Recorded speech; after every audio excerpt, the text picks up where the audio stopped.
Halo semuanya guys, kembali lagi sama gue Aldo di Detektif Aldo. Dan hari ini gue kembali lagi dengan kasus kriminal. Ini apa ya, lebih ke jijik gitu ya.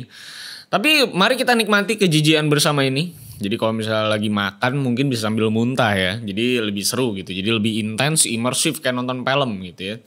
Tapi ini dia kasus Jerome Henry Brudos. Kita tahu semua kalau seseorang tuh terlalu terobsesi dengan suatu hal, itu pasti akan menghasilkan sebuah bom yang akan suatu saat meledak gitu.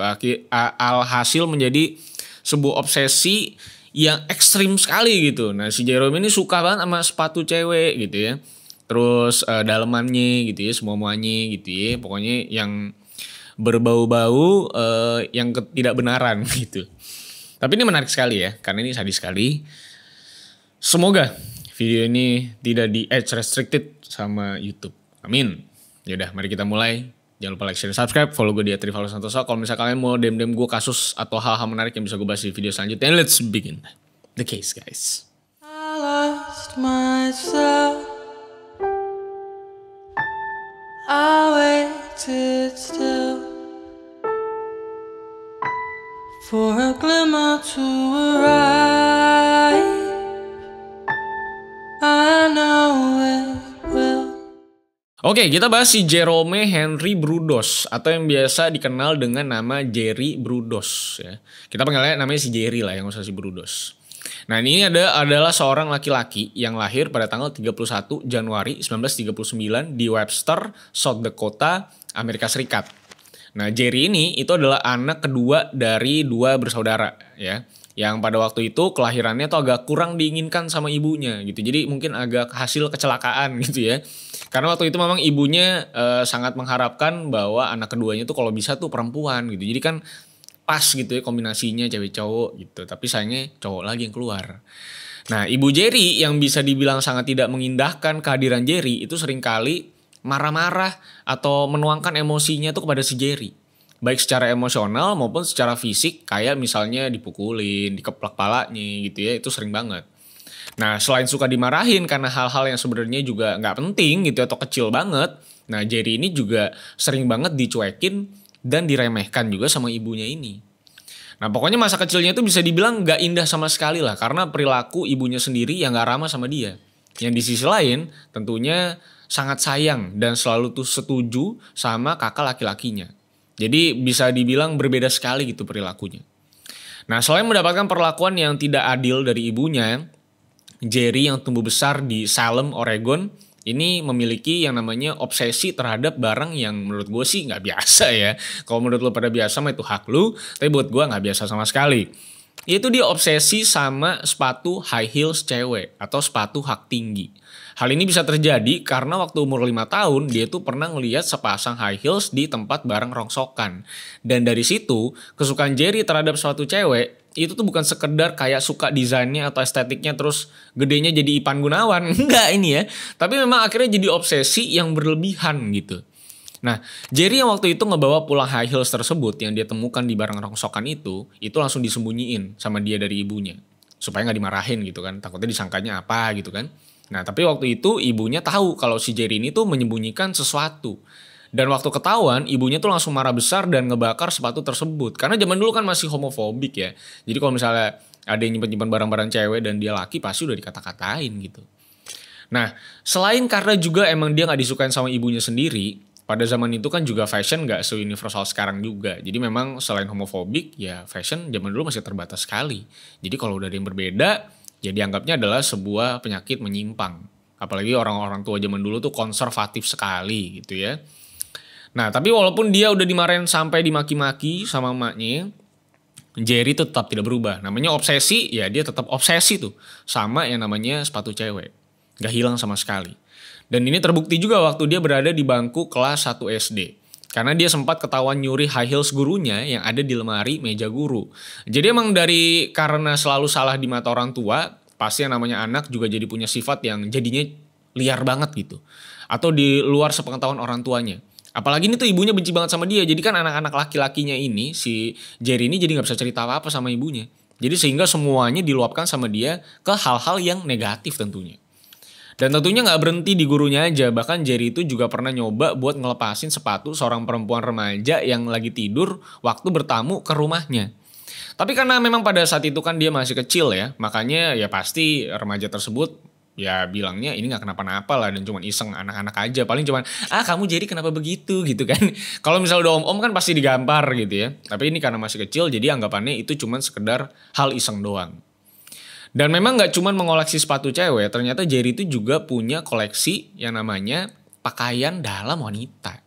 Yang sering ia curi dari tetangga dan juga orang-orang yang dia kenal, yang mungkin dia fantasikan.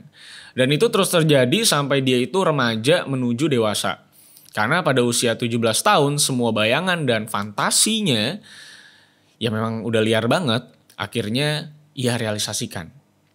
Nah, pada tahun 1956, Jerry yang baru aja berusia 17 tahun itu merealisasikan idenya untuk menggali sebuah lubang di lereng tebing. Setelah melakukan hal tersebut, Jerry nodong seorang cewek remaja dengan sebuah pisau.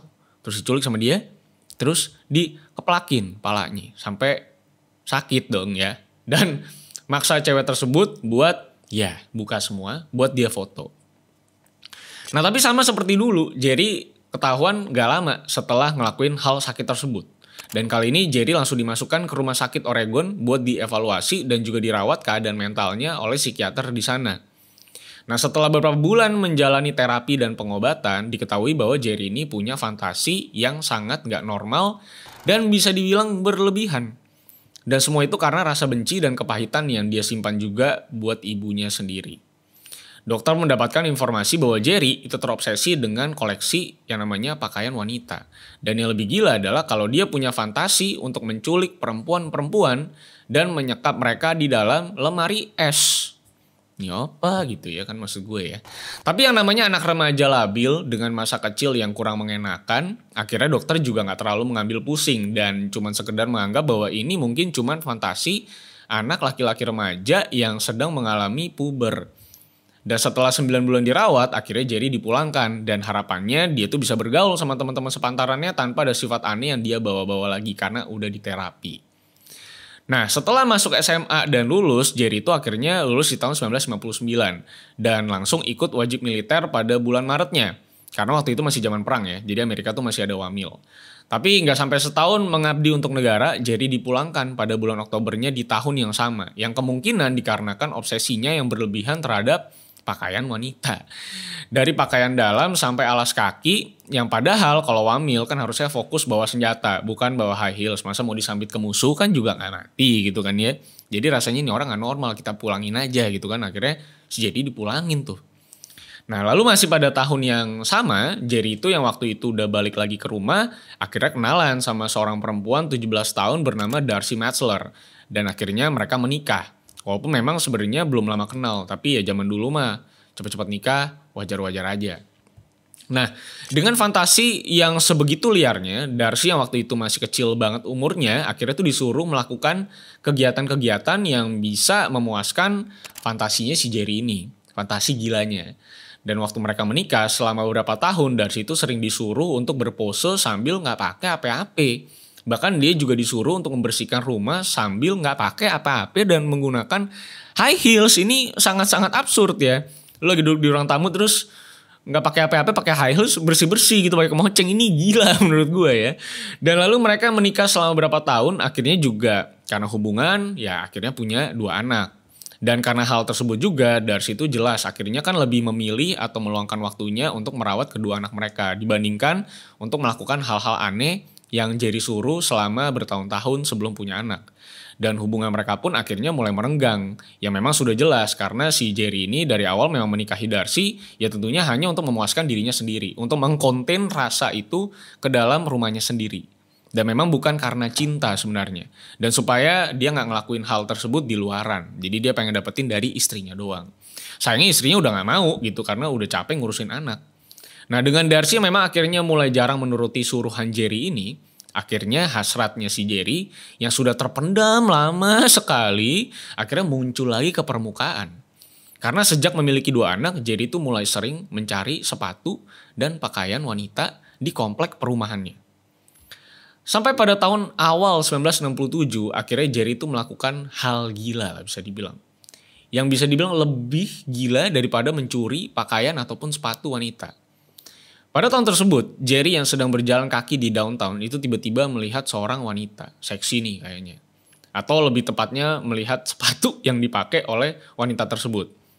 Pada waktu itu Jerry langsung ikutin wanita itu ke rumahnya dan nunggu sampai wanita tersebut itu tertidur.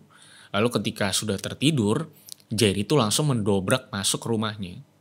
Menyekap, lalu lehernya disikat sama dia sampai pingsan. Lalu ya digituin dah, lu tahu sendiri kan. Lalu setelah selesai semuanya, Jerry kabur dari sana sambil ngebawa sepatunya. Kalau ujung-ujungnya dia nggak bakal ngedobrak rumah, kenapa harus nunggu tidur? Kenapa nggak pas lagi makan atau pas lagi mandi lu dobrak? Kan buang waktu menurut gue ya. Tapi memang pas tidur didobrak sama dia. Mungkin ada fantasinya lagi gitu kan. Nah setelah kejadian tersebut, Jerry nggak tertangkap oleh polisi karena memang nggak ada bukti sama sekali soal tindak kriminal yang dia lakukan. Zaman dulu CCTV masih dikit banget lah, jadi kayak gini wajar aja nggak ketahuan. Kalau sekarang kan CCTV ada cuman dimatiin gitu kan ya bedanya. Ya kayak gitu kira-kira. Nah intinya balik lagi ke Jerry. Nah Jerry ini malah mendapatkan setelah dia udah nggak ketangkep gitu ya, dia tuh malah mendapatkan target baru. Namanya Linda Slauson. Linda ini adalah seorang perempuan 19 tahun yang berjualan ensiklopedia. Nah ensiklopedia kalau lu belum tahu, zaman dulu di rumah-rumah orang kaya tuh ada buku-buku yang sama semua tipenya. Nah itu ensiklopedia karena dulu gak ada website, gak ada Wikipedia. Jadi orang lihatnya dari ensiklopedia alias baca. Nah ini si Linda ini jualan buku-buku tersebut yang memang harganya cukup mahal lah bisa dibilang. Nah Jerry waktu itu tuh nyuruh Linda untuk datang ke rumahnya dengan alasan tentunya pengen beli buku ensiklopedia yang Linda jual. Nah tapi setelah datang, bukannya dia beli buku, ya udah pasti gak mungkin beli buku ya. Jerry yang memang lagi sendiri itu langsung mukul kepalanya Linda dengan sekuat tenaga. Terus dia langsung jatuh dan dia langsung disikat lagi lehernya sampai kehabisan napas dan kebetulan jadi meninggal. Nah selesai itu Linda sudah tidak ada jiwanya lagi ya. Jerry itu langsung menyimpan si Linda ini di garasi. Dan di sana dia juga langsung pisahin badannya, taruh di kulkas. Jadi emang ini orang udah sakit banget lah menurut gue. Dan memang fantasinya akhirnya mengalami eskalasi setiap waktunya gitu. Karena memang yang lebih gilanya lagi, itu kaki yang udah dipisahin itu dipakein ke salah satu sepatu yang dia kumpulin. Bisa dibilang untuk memperlengkap koleksinya lah. Dan sisanya dari si Linda, kan karena emang cuma kaki doang yang disimpan sama dia. Si Lindanya itu langsung dibuang ke Sungai Willamette. Lu pikir ini berhenti? Tidak. Karena memang aksi ini tidak berhenti di situ saja. Karena beberapa waktu kemudiannya lagi, Jerry itu juga kemudian menculik seorang wanita lagi yang namanya Karen Sprinkler. Waktu itu dia nodong si Karen dengan pistol sambil pakai pakaian cewek. Dan Jerry membawa paksa si Karen ini ke garasi rumahnya. Sesampai di sana, si Jerry ini langsung nyuruh Karen untuk buka semuanya dan maksa dia buat pose. Dan make pakaian-pakaian yang udah pernah dia koleksi untuk dipakai sama si Karen sambil dia foto berkali-kali. Dan setelah puas ngambil foto-fotonya, udah nyuruh si Karen pose-pose, dia langsung ya gituin si Karen dah. Dan akhirnya disikat juga sama dia. Dan itu pakai katrol yang ada di garasinya. Sampai akhirnya juga si Karen ini kehabisan napas dan akhirnya meninggal. Yang lebih gila dari Jerry ini adalah ketika Karen itu udah bener-bener sebenarnya udah kagak ada gitu. Dia itu nyikat si Karen dalam kondisi yang udah tidak bernyawa itu. Sampai akhirnya dia udah puas, ya udah dipotong-potong gitu ya. Dan langsung dia buang si Karen ke sungai dengan diikatkan ke mesin mobil supaya nggak ngambang ke permukaan air. Nah lalu masih pada tahun yang sama setelah dia selesai dengan si Karen, di musim gugur Jerry itu kembali yang namanya punya target lagi. Namanya Jan Whitney, seorang mahasiswi. Yang waktu itu numpang di mobil Jerry saat mobilnya tuh lagi mogok. Zaman dulu mah seru dah ya kalau ada mogok cewek gitu. Biasa cowok ikut benerin biar keren gitu dan akhirnya bisa pacaran. Nah kalau ini tidak tentunya. Karena Jan Whitney ini sebenarnya pengen numpang sama Jerry. Tapi ternyata Jerry juga akhirnya nyikat si Jan. Dengan metode yang sama. Dengan hasil yang sama di dalam mobilnya. Dan sesudah puas semuanya sama si Jen, si Jerry ini ngebawa si Jen ke garasinya dan diikat si Jen lalu dikatrol dengan katrol yang ada di garasinya. Nah selama beberapa jam di garasi, dia tuh juga kembali nyikat si Jen ini, sampai akhirnya dia sikat beberapa bagian, dan beberapa bagian tersebut itu dia cetak ke resin, yang kemudian dia pakai jadi penindih kertasnya dia. Ini bener-bener sakit jiwa menurut gue, karena bagi dia itu adalah trofi atau piala ya, bagi mereka-mereka yang punya obsesi kayak gini ya. Dan sama seperti sebelumnya, Jerry ini ngebuang si Jen ke sungai, tapi kali ini dia ikatin ke potongan rel kereta buat jadi pemberatnya. Nah setelah kejadian tersebut, Jerry sempat nggak ngelakuin hobinya ini, quote unquote, selama beberapa waktu. Tapi tentunya kayak kebanyakan aktor-aktor seperti Jerry ini atau tokoh-tokoh seperti Jerry ini, ya tentunya beberapa waktu hasratnya pasti kembali lagi. Karena memang akhirnya pada tahun 1969, Jerry itu kembali lagi nyari target. Kali ini korbannya atau targetnya adalah Linda Sally, yang diajak buat datang ke rumahnya buat berkunjung. Tapi bukannya dijamu dikasih minum teh sariwangi gitu ya. Linda ini malah dibawa ke garasinya, di tempat dimana banyak kejadian terjadi. Di sana dia dipaksa segalanya, lalu lehernya disikat lagi sama dia sampai kehabisan napas. Lalu akhirnya dengan metode yang sama, dibuat lebih compact, lebih kecil-kecil gitu ya. Dan diikat ke spare part mobil. Dan dia buang lagi ke Sungai Willamette. Dari perbuatan kriminalnya selama 3 tahun terakhir, Jerry itu ngumpulin beberapa pakaian dan juga sepatu dari korban-korbannya. Dan itu semua dia taruh di garasinya. Dan semenjak dia ngumpulin koleksinya itu, dia tuh ngelarang istrinya buat masuk ke sana tanpa alasan yang jelas. Jadi saya tuh nggak pernah tahu aksi dari si Jerry ini. Tapi memang mungkin pertanyaannya kan adalah kenapa istrinya nggak maksa untuk masuk. Nah zaman dulu ya, patriarki itu kekuatan laki-laki sangat besar. Jadi biasanya wanita-wanita rumah tangga apalagi nikah muda itu biasanya juga nggak berani ngelawan suaminya. Jadi ya nurut-nurut aja. Dan walaupun selama 3 tahun tersebut bisa dibilang aman-aman aja juga dari polisi karena nggak pernah ada laporan, nggak pernah ada investigasi. Tapi akhirnya pada suatu waktu nasib Jerry bisa dibilang berubah dan berbeda. Karena beberapa minggu setelah dia nyikat target keempatnya, kepolisian menemukan 2 tubuh di Sungai Willamette. Yang ketika diidentifikasi keduanya itu adalah Karen Sprinkler dan juga Linda Sally. Waktu ditemukan polisi, kedua tubuh tersebut itu udah dalam keadaan yang sangat parah dah karena kan di air juga gitu ya. Dan tentunya dengan kondisi yang udah benar-benar susah banget di recovery pada kala itu. Karena memang udah mencar-mencar lah. Nah setelah penemuan tersebut, kepolisian setempat langsung memulai investigasi mendalam. Dan hal pertama yang mereka lakukan adalah menginterview mahasiswa-mahasiswa dari Oregon State University. Karena memang target-target dari si Jerry ini atau orang-orang yang dilaporkan hilang ini biasanya adalah wanita-wanita yang masih cenderung muda. Yang salah satunya adalah Jan Whitney, seorang mahasiswi di kota Oregon yang sudah dilaporkan hilang tanpa kabar sejak 2 tahun sebelumnya, yang adalah targetnya si Jerry. Dan dari interview polisi terhadap para mahasiswa di sana, mereka dapat info kalau selama beberapa tahun terakhir ada cerita atau bisa dibilang gosip tentang seorang dokter hewan Vietnam, yang kerjanya itu ngajakin cewek-cewek kuliahan buat kencan. Dan dari cerita-cerita para cewek yang diajak kencan, katanya si cowok ini pernah juga ngomong soal ada tubuh di sungai. Dan juga katanya dia ini suka ngebahas fetishnya, suka mencekik pasangannya. Dan suka sepatu dan segala macam. Jadi dikumpulin lah itu informasi dari mahasiswi dan mahasiswa.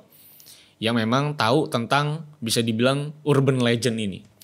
Nah mendengar hal tersebut ya, tentang soal seorang laki-laki yang suka ngajakin kencan gitu ya.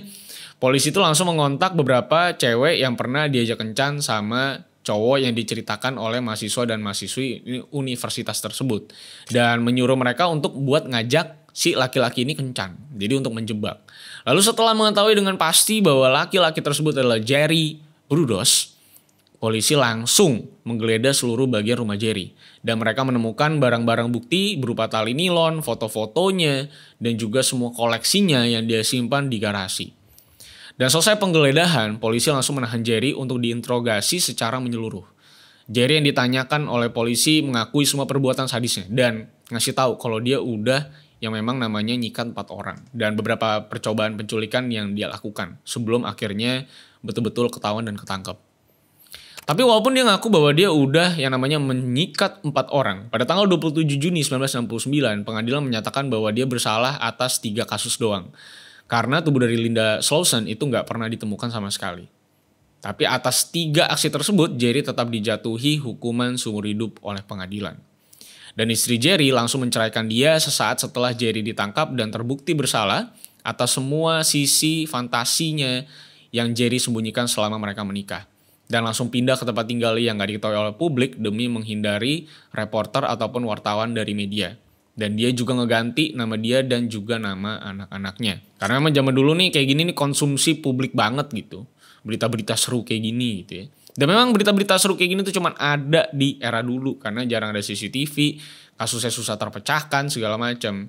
Nah sekarang yang susah-susah tuh kasus yang lagi digodok sekarang ini yang susah ini. Kasus itu, tembak-tembakan bebek ya. Dan sedangkan, kembali lagi ke Jerry ya. Sedangkan si Jerry ini udah meninggal dunia akhirnya di tahun 2006 setelah 37 tahun mendekam di penjara. Dan sampai sekarang dia dikenal sebagai The Shoe Fetish Slayer. Karena fetishnya yang berlebihan kepada sepatu dan juga udah menghilangkan 4 perempuan. Sebuah cerita yang sangat mengerikan sekali ya. Sebuah obsesi yang akhirnya tidak bisa terbendung ya. Kalau sekarang kayaknya agak sulit untuk merealisasikan seperti ini untungnya. Karena keamanan di setiap negara udah meningkat. Terus ngecek DNA juga gampang. Kalau misalnya terjadi pemaksaan segala macam tinggal langsung dilaporin. Dicek langsung selesai. Selesai semua gampang. Itu kasus-kasus biasa. Kalau kasus-kasus yang extraordinary tentunya susah. Terus gue bahas gituan terus. Tapi udah, itu aja cerita soal si Jerry ini. Semoga menjadi sebuah cerita yang bisa jadi cerita yang bisa bikin kita jaga-jaga juga. Kalau misalnya diajakin sama orang asing ya harus hati-hati banget. Karena banyak banget orang-orang asing yang mukanya friendly kayak Jerry ini sebenarnya, tapi ternyata punya pemikiran yang aneh dalam otaknya dan bisa membahayakan kita juga. Jadi ini bisa jadi pelajaran juga buat kita semua. Khususnya kalau om-om yang ngajak gitu ya. Karena kan juga kadang-kadang ngeri gitu ya. Tapi itu aja yang bisa gue sampaikan. Kalau misalnya kalian suka dengan video kali ini atau cerita kali ini, silahkan like, share, dan subscribe. Follow gue di @rivaldosantosa. Dan sampai jumpa di kasus selanjutnya karena masih banyak kasus menarik yang bisa kita bahas dan kita kupas. So see you on the next case guys. I lost myself. I waited still for a glimmer to arrive.